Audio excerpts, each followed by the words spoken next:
Hello, this is Morel Bernard with Nirvana Meditation, Knowledge, Wisdom. Nirvana Meditation, Knowledge, Wisdom, the story of Siddhartha. And so the story continues. And please subscribe and share. Last words were smiling, they parted. Smiling. Siddhartha was happy about the friendship and the kindness of the ferryman. He is like Govinda, he thought with a smile. All I meet on my path are like Govinda. All are thankful, though they are the ones who would have a right to receive thanks. All are submissive, all would like to be friends, like to obey, think little, like children are all people. At about noon he came through a village. In front of the mud cottages, children were rolling about in the streets, were playing with the pumpkin seeds and sea shells, screamed and wrestled, but they all timidly fled from the unknown summer. In the end of the village, the path led through a stream, and by the side of the stream, a young woman was kneeling and washing clothes. When Siddhartha greeted her, she lifted her head and looked up to him with a smile, so that he saw the white in her eyes glistening. He called out a blessing to her, as it is the custom among travellers, and asked how far he still had to go to reach the large city. Then she got up and came to him. Beautifully, her wet mouth was shimmering in her young face. She exchanged humorous banter with him, asked whether he had eaten already, and whether it was true that the Samanas slept alone in the forest at night and were not allowed to have any women with them. While talking, she put her left foot on his right one and made a movement as a woman does who would want to initiate that kind of sexual pleasure with a man, which the textbooks call climbing a tree. Siddhartha felt his blood heating up, and since in this moment he had to think of his dream again, he bent slightly down to the woman and kissed with his lips the brown nipple of her breast. Looking up, he saw her face smiling, full of lust, and her eyes with contracted pupils, begging with desire. Siddhartha also felt desire, and felt the source of his sexuality moving. But since he had never touched a woman before, he hesitated for a moment, while his hands were already prepared to reach out for her. And in this moment he heard, shuddering with awe, the voice of his innermost self. And this voice said, "No." Then all charms disappeared from the young woman's smiling face. He no longer saw anything else but the damp glance of a female animal in heat. Politely, he petted her cheek, turned away from her, and disappeared away from the disappointed woman with light steps into the bamboo wood. On this day, he reached the large city before the evening, and was happy, for he felt the need to be among people. For a long time, he had lived in the forest, and the straw hut of the ferryman in which he had slept that night had been the first roof for a long time he has had over his head. Before the city, in a beautifully fenced grove, the traveller came across a small group of servants, both male and female, carrying baskets.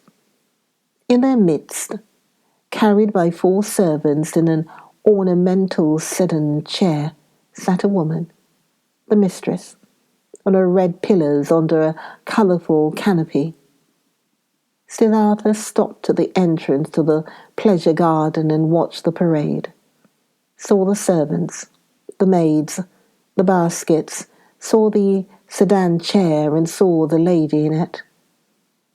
On the black hair, which made to tower high on her head, he saw a very fair, very delicate, very smart face, a brightly red mouth with a freshly cracked fig, eyebrows which were well tended and painted in a high arch, smart and watchful dark eyes, a clear, tall neck rising from a green and golden garment, resting fair hands, long and thin, with wide golden bracelets over the wrist. Siddhartha saw how beautiful she was, and in his heart rejoiced.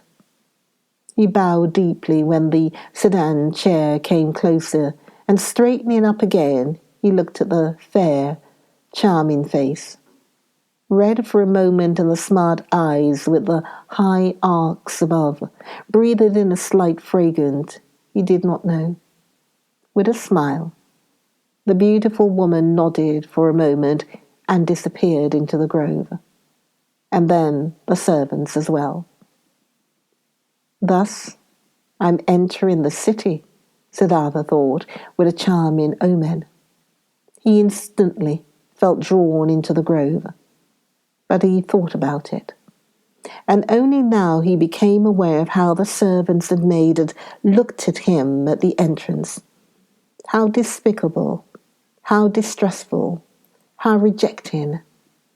I am still a samana, he thought.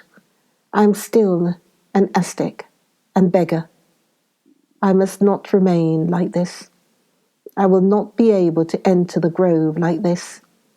And he laughed. The next person who came along this path, he asked about the grove and for the name of the woman, and was told that this was the grove of Kamala, the famous courtesan, and that aside from the grove she owned a house in the city. Then he entered the city. Now he had a goal. Pursuing his goal, he allowed the city to suck him in, drifted through the flow of the streets, stood still on the squares, rested on the stairs of stone by the river. When the evening came, he made friends with barber's assistant, whom he had seen working in the shade of an arch in a building, whom he found again praying in the temple of Vishnu, whom he told about the stories of Vishnu and the Lakshmi. Among the boats by the river, he slept this night, and early in the morning, before the first customers came into his shop, he had the barber's assistant shave his beard and cut his hair, comb his hair, and anoint it with fine oil. Then he went to take his bath in the river. When late in the afternoon, beautiful Kamala approached her grove in her sedan chair, Siddhartha was standing at the entrance, made a bow, and received the courtesan's greeting. But that servant who walked at the very end of her train, he motioned to him and asked him to inform his mistress that a young Brahmin would wish to talk to her. After a while, the servant returned, asked him, who had been waiting to follow him, conducted him, who was following him, without a word into a pavilion, where Kamala was lying on a couch, and left him alone with her. "Weren't you already standing out there yesterday greeting me?" asked Kamala. "It's true that I've already seen and greeted you yesterday. But didn't you yesterday wear a beard and long hair and dust in your hair? You have observed well. You have seen everything. You have seen Siddhartha, the son of a Brahmin, who has left his home to become a samana, and who has been a samana for 3 years. But now I have left that path and came into the city, and the first one I met even before I had entered the city was you. To say this, I have come to you, O Kamala. You are the first woman whom Siddhartha is not addressing with his eyes turned to the ground. Never again I want to turn my eyes to the ground when I'm coming across a beautiful woman. Kamala smiled and played with her fan of peacock's feathers and asked, "And only to tell me this, Siddhartha, has come to me? To tell you this and to thank you for being so beautiful. And if it doesn't displease you, Kamala, I would like to ask you to be my friend and teacher. For I know nothing yet of that art which you have mastered in the highest degree." At this, Kamala laughed aloud. "Never before this has happened to me, my friend, that a samana from the forest came to me and wanted to learn from me.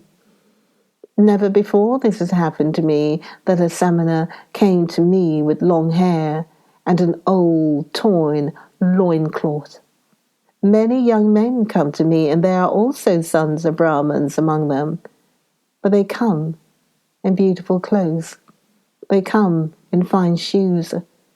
They have perfume in their hair and money in their pouches. This is, O Samana, how the young men are like who come to me." Siddhartha said, "Already I'm starting to learn from you. Even yesterday I was already learning. I have already taken off my beard, have combed the hair, have oil in my hair. There is little which is still missing in me, O excellent one. Fine clothes, fine shoes, money in my pouch. You shall know Siddhartha has set harder goals for himself than such trifles, and he has reached them. How shouldn't I reach that goal which I have set for myself yesterday, to be your friend and to learn the joys of love from you? You'll see that I'll learn quickly, Kamala. I have already learned harder things than what you're supposed to teach me. And now, let's get to it. You aren't satisfied with Siddhartha as he is, with oil in his hair, but without clothes, without shoes, without money." Laughing, Kamala exclaimed, "No, my dear, he doesn't satisfy me yet. Clothes are what he must have, pretty clothes and shoes, pretty shoes, and lots of money in his pouch, and gifts for Kamala. Do you know it now, Samana, from the forest? Did you mark my words?" "Yes, I have marked your words," Siddhartha exclaimed. "How should I not mark words which are coming from such a mouth? Your mouth is like a freshly cracked fig, Kamala. My mouth is red and fresh as well. It will be a suitable match for yours, you'll see. But tell me, beautiful Kamala, aren't you at all afraid of the samana from the forest who has come to learn how to make love?"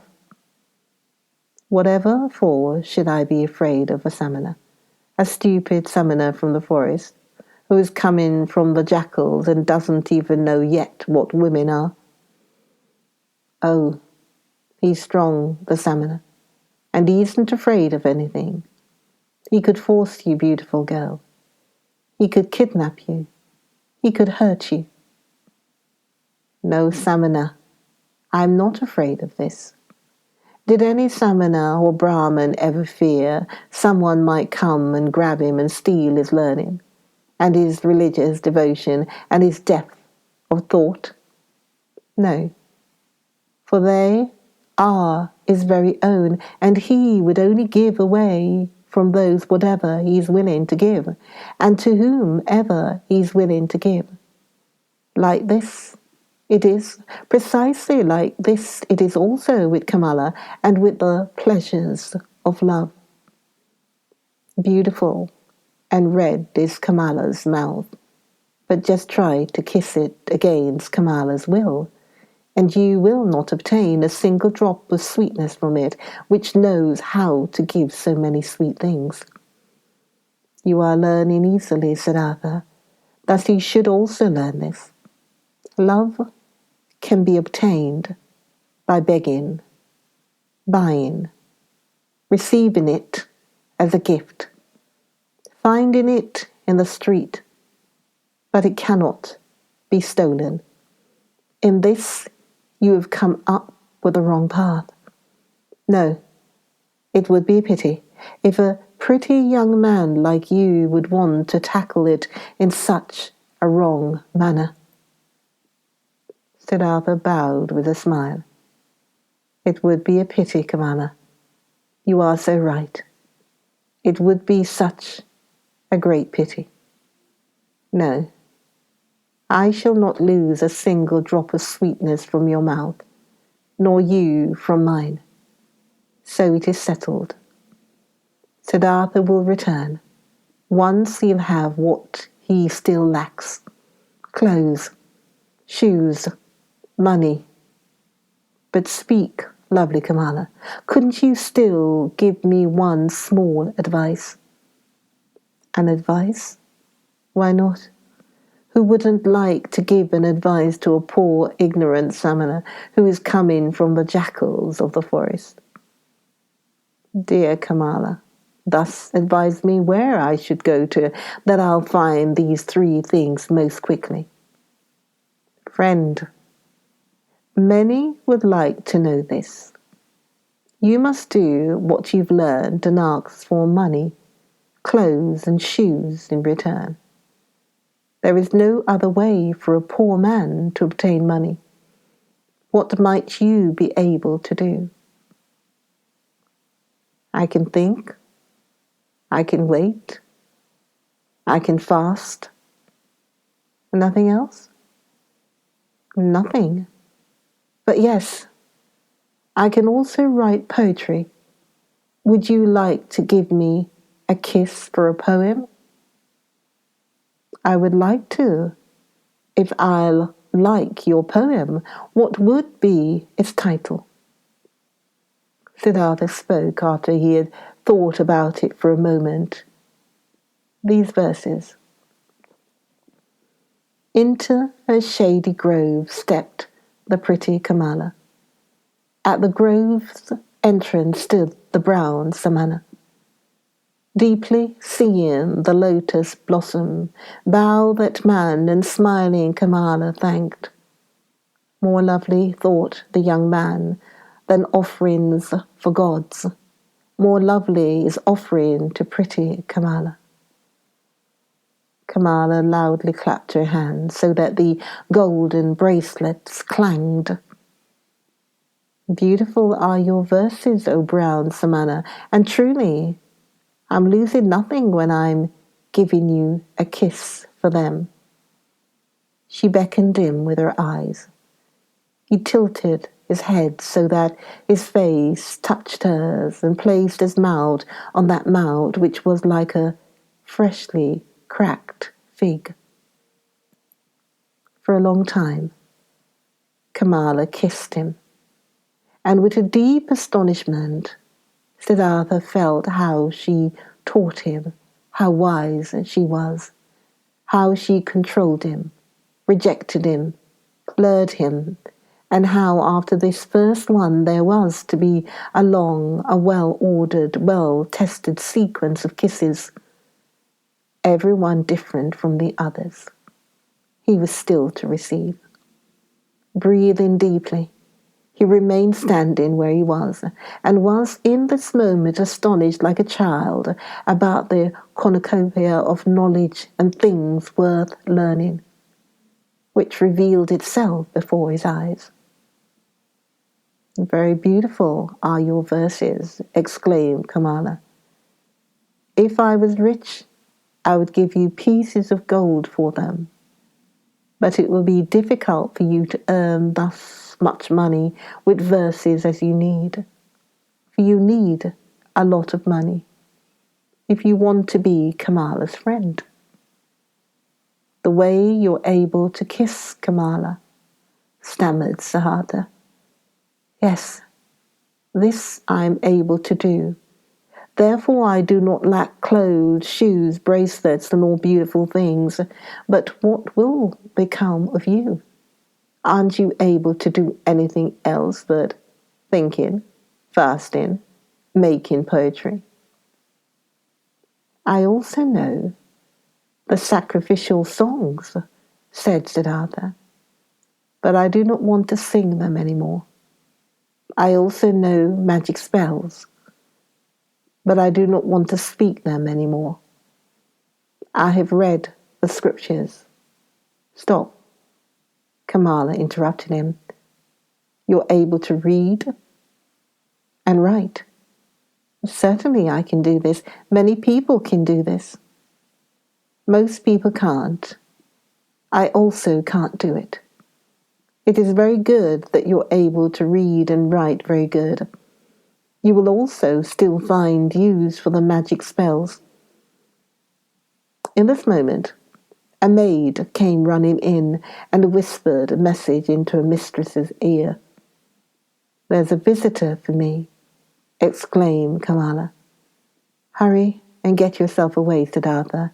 Nobody may see you in here. Remember this.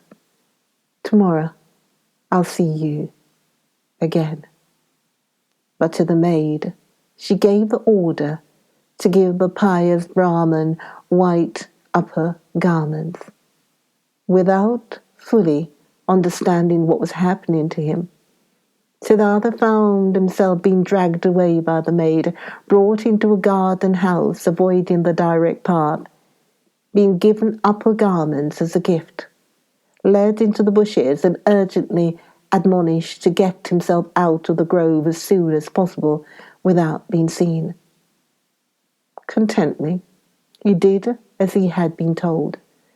Being accustomed to the forest, he managed to get out of the grove and over the hedge without making a sound. Contently, he returned to the city, carrying the rolled-up garments under his arm. At the inn where travelers stay, he positioned himself by the door. Without words, he asked for food. Without a word, he accepted a piece of rice cake.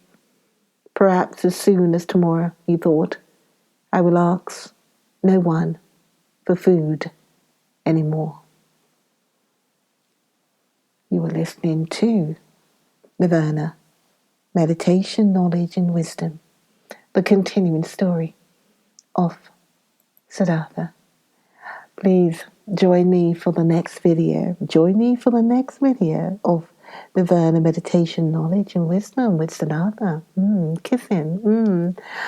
Join me, Morel Bernard, please, for the next video. And please share, please subscribe. See you then, Morel.